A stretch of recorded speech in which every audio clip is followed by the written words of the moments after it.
अस्सलाम वालेकुम नाज़रीन, कैसे हैं आप। मेरा नाम मोहम्मद तुफ़ैल और आप हैं जापान इलेक्ट्रॉनिक्स के शोरूम के ऊपर जो बैरिया फेज़ 7 में अवेलेबल है। अल्हम्दुलिल्लाह आपको हमारे चैनल के ऊपर वो तमाम वीडियोस मिलेंगी जिसमें आपको इन्फॉर्मेशन मिलेगी, आइडियाज़ मिलेंगे इलेक्ट्रॉनिक्स की दुनिया से रिलेटेड। यानी कि आपके घर में हर एक चीज़ इलेक्ट्रॉनिक्स से रिलेटेड यूज़ होती है, लेकिन आपको इतना आइडिया होना चाहिए कि मैं कोई भी चीज़ अगर लेने वाला हूँ, LEDs, AC, fridge, washing machine, dish washer, each and everything, तो हमें लेते वक्त क्या क्या क्वेश्चन सेल्समैन से पूछने चाहिए, क्या क्या इन्फॉर्मेशन होनी चाहिए चीज़ लेते वक्त।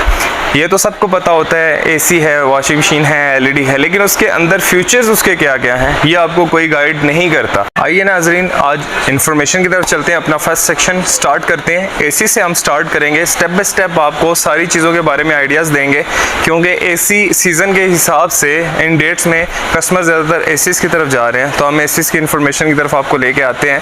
फर्स्ट ऑफ ऑल आप ACs लेने आते हैं, ब्रांड्स कौन कौन से होते हैं उसके मुतालिक आपको इन्फॉर्मेशन देते हैं। ब्रांड्स होते हैं हमारे पास हायर, डॉलेंस, ग्री, कैनवुड, LG, सैमसंग, ये ऑल ब्रांड्स हमारे पास अल्हम्दुलिल्लाह अवेलेबल हैं, जो वैरायटी आपको जापान इलेक्ट्रॉनिक्स के अलावा और कहीं पे भी अवेलेबल नहीं है। AC लेते वक्त किन किन चीज़ों का ख्याल रखना चाहिए या किन किन चीज़ों की इन्फॉर्मेशन आपको होनी चाहिए वो मैं आपको गाइड करता हूँ। Number 1, first of all AC लेते वक्त आपको पता होना चाहिए कि आप जो मॉडल ले रहे हैं वो किस ईयर का मॉडल है। सेकंड चीज़, लेटेस्ट मॉडल और ओल्ड मॉडल में फ़र्क क्या है। थर्ड चीज़, कौन सा AC कितनी बिजली की बचत करता है, कौन सा 65% करता है, कौन सा 75% करता है। देन AC की cooling throw and heating throw ये कितनी है, ये आइडियाज़ आपको कोई भी सेल्स नहीं देते, लेकिन जापान इलेक्ट्रॉनिक्स आपको वाहिद वो प्लेटफॉर्म है जो आपको डिटेल के साथ इंफॉर्मेशन देता है। तो आइए स्टार्ट करते हैं, आपको थोड़ा सा गाइडलाइन देता हूँ। फर्स्ट ऑफ ऑल हम स्टार्ट करते हैं कैनवुड से, ताकि आपको आइडिया भी हो जाए। कैनवुड के ACs में अगर आप आते हैं तो फर्स्ट ऑफ ऑल ये बता रहे हैं आपको कि 75% एनर्जी एफिशिएंट हमारे ACs हैं। अब 75% कैनवुड दे रहे हैं और इसके अलावा हायर में या जो डिफरेंट मॉडल्स आ रहे हैं वो देते हैं 60 to 65% मॉडल। अब ये आपको कैसे आइडिया होगा, जो ओल्ड ACs थे आपने देखा होगा उनका साइज इंडोर का और आउटडोर का वो साइज थोड़ा सा छोटा था। ऑफ कोर्स उनका साइज छोटा था, कूलिंग थ्रो उनकी जो थी वो 800 मीटर क्यूब पर हावर थ्रो थी। जो लेटेस्ट मॉडल्स आ रहे हैं उनके अंदर इंडोर का आउटडोर का साइज भी बड़ा है और प्लस वो आपकी कूलिंग थ्रो जो है 1000 मीटर क्यूब पर हावर थ्रो है। उनकी कूलिंग थ्रो भी ज़्यादा हो जाती है और साइज इंडोर का आउटडोर का साइज भी बड़ा हो जाता है। साइज बड़ा होने की वजह से उनकी वो जो रूम टेम्परेचर होता है उसको इजीली और फास्ट कवर करते हैं, और जब वो इजीली और फास्ट कवर करते हैं आपकी बिजली में सेविंग आती है पर मंथ 2000 से 3000 तक, इससे भी ज़्यादा, डिपेंड ऑन कंडीशन।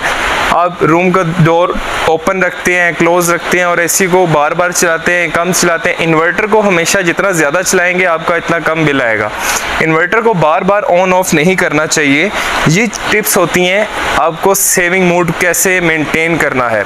सेकंड चीज़, जो लेटेस्ट ACs हैं वो आपको बड़े इंडोर आउटडोर के साथ इस वजह से मिलते हैं क्योंकि ज़्यादातर आजकल कंसेप्ट चला हुआ है T3 कंप्रेसर का, T3 क्लाइमेट का। अब आपको आइडिया होना चाहिए कि कंप्रेसर क्या होता है, 3 टाइप्स के कंप्रेसर कहाँ होते हैं, क्यों होते हैं, वो क्या चीज़ है। अब आपको आइडिया बताता हूँ, पाकिस्तान के अंदर जो पहले ट्रेंड चल रहा था वो T1 कंप्रेसर का था, अभी भी चल रहा है।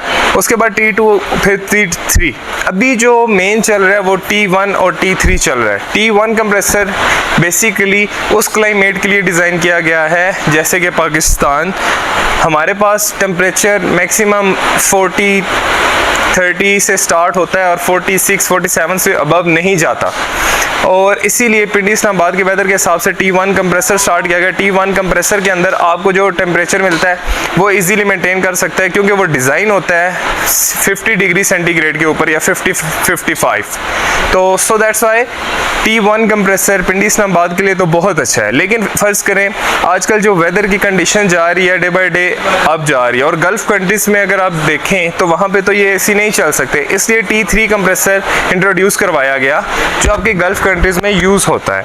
T3 कंप्रेसर के अंदर आपको टेम्परेचर मिलता है 63 डिग्री सेंटीग्रेड। अब वो 63 डिग्री सेंटीग्रेड तक टेम्परेचर मेंटेन कर सकता है। सो दैट्स वाई अब T3 कंप्रेसर का ट्रेंड ज़्यादा है पाकिस्तान के अंदर, क्योंकि temperature day by day increase होता जा रहा है। और बाहर का टेम्परेचर जितना भी ज़्यादा हो जाए, आपके किसी भी चीज़ में कोई भी फ़र्क नहीं हो सकता, क्योंकि वो इजीली उतने टेम्परेचर को मेंटेन कर सकता है और आपकी कूलिंग मज़ीद अच्छी होती है। एनर्जी एफिशिएंट 75% होता है। देन बात करते हैं कि आपके एसीज आप ले रहे हैं अपने घर के लिए, तो आपको रूम साइज़ पता होना चाहिए।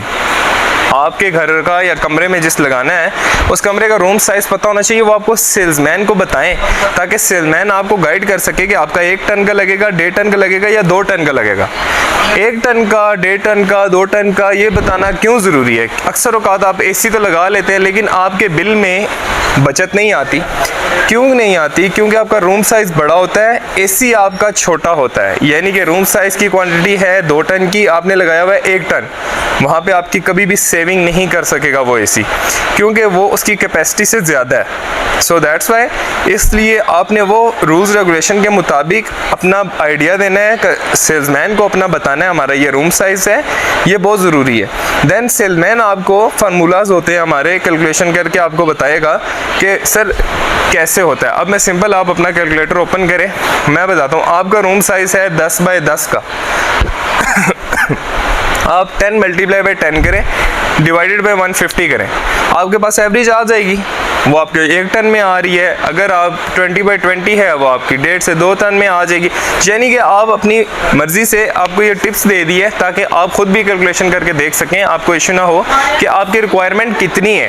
देन वारंटी की तरफ आते हैं, कौन सी कंपनीज आपको ज़्यादा अच्छी वारंटीज दे रही हैं, कौन सी कंपनी वारंटी कम दे रही है, कौन सी ज़्यादा दे रही हैं।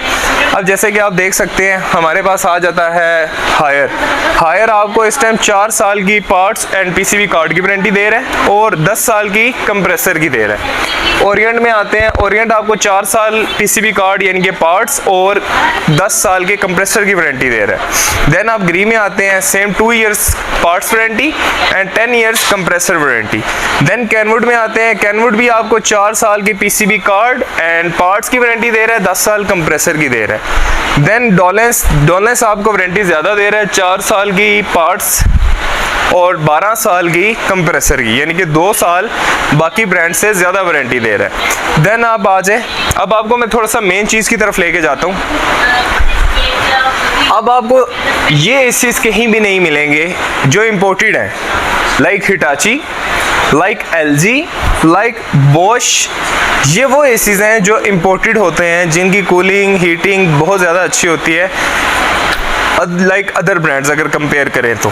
इनके अंदर खसूसियात ये होती हैं, कुछ लोग ये समझते हैं कि कॉपर पाइपिंग ही बहुत अच्छी होती है। अब एसीज के अंदर वो होता क्या, हम बता तो देते हैं आपको, बट आपको आइडिया होना चाहिए कि कॉपर पाइपिंग, कॉपर विंग्स क्या चीज़ है। अब लाइक मैं एक एसी ओपन करता हूँ, नज़दीक आज। अब बेसिकली कॉपर ये चीज़ होती है, ठीक है, ये अब कॉपर में है, लेकिन ज़रूरी नहीं है कि सारे एसी कॉपर में ही हों। अब जैसे कि इंपोर्टेड हिटाची है, हिटाची जैपनीज़ ब्रांड है, मैन्युफैक्चरिंग इन इंडिया है, बट ये कॉपर यूज़ नहीं करता। अब कॉपर यूज़ नहीं हो रहा, इसका मतलब ये तो नहीं कि ये अच्छा एसी नहीं है, बुरा एसी है, फलां फलां फलां फलां, ये सब बातें होती हैं, ज़रूरी नहीं। जो आपकी विंग्स होती हैं वो कॉपर में भी होती हैं, सिल्वर में भी हो सकती हैं, तो दैट्स वाई इस चीज़ से कोई इशू नहीं होता। मेन चीज़ होती है एसी की कूलिंग थ्रो कितनी है, वो कितने % एनर्जी एफिशिएंट है, उसकी heating throw, cooling throw, energy efficient, energy efficiency ratio, each and everything उसके मैटर करती है। रूम साइज़ मैटर करता है, कूलिंग थ्रो मैटर करती है, उसकी वारंटी मैटर करती है, आफ्टर सेल सर्विसेज कैसी होती हैं। पहले ये होता था कि आपके फ़र्ज़ करें कोई इशू हो जाता है तो आपको पूरे का पूरा एसी चेक करवाने के लिए सर्विस सेंटर लेके जाना पड़ता था, कुछ भी। अभी 10 साल में अगर आपके एसी के साथ कोई भी इशू आता है, आपने सिंगल कॉल करनी है कंपनी को, चाहे वो डोलेंस हो, चाहे हायर हो, चाहे ग्री हो, कैनवुड हो, वो कंपनी सर्विसेज देने के लिए आपके घर पे आते हैं। आपके घर पे आके प्रॉपर चेक करते हैं, इंडोर सर्विसेज होती हैं, आपको कहीं भी जाने की ज़रूरत नहीं, जस्ट आपने अपना वारंटी कार्ड संभाल के रखना होता है। आपने कंपनी को जो कंप्लेन करवानी है अपना एड्रेस सही वाला देना है, अपना नंबर देना है, देन आपको आफ्टर से सर्विसेज मिलती है। और अल्हम्दुलिल्लाह आपको जापान इलेक्ट्रॉनिक्स पे एक और भी फ़ायदा है, अगर आप जापान इलेक्ट्रॉनिक्स से परचेजिंग करते हैं, फर्स्ट ऑफ ऑल आपको रेट बहुत अच्छा मिलेगा। सेकेंड, आपको जो आफ्टर से सर्विसेज है वो भी हमारी तरफ से एक्स्ट्रा मिलेंगी। हमारा एक प्रॉपर अल्हम्दुलिल्लाह लॉन्च किया है आफ्टर से सर्विस का ऑफिस है हमारा अपना, आपको आफ्टर से सर्विसेज एक्स्ट्रा भी मिलेंगी। हम आपकी जगह कंपनी के साथ बात करेंगे, आपको सर्विसेज प्रोवाइड करवाएंगे। देन सेकंड थिंग, हमारा रेट अदर ब्रांड से अगर कंपेयर करें तो बहुत अच्छा है अल्हम्दुलिल्लाह। आपको चीज़ ओरिजिनल और ब्रांड न्यू मिलती है, किसी किस्म का कोई फेक केस हमारा अल्हम्दुलिल्लाह अभी तक नहीं है। रिव्यूज़ हमारे बहुत अच्छे हैं और इंशाल्लाह आगे भी अच्छे रहेंगे। नेक्स्ट टाइम मिलते हैं नई वीडियो के साथ, आपको न्यू सेशन में लेके आएंगे, इंशाल्लाह न्यू इन्फॉर्मेशन देंगे। थैंक्स अ लॉट, और आप हमारी तरफ से वेलकम है, जापान इलेक्ट्रॉनिक्स में आएँ और अच्छे तरीके से अपनी डील को डन करें, जो चीज़ आपको चाहिए उसकी इन्फॉर्मेशन लें। Thanks a lot, thank you so much. Mohammad Tufail, जज़ाकल्लाह।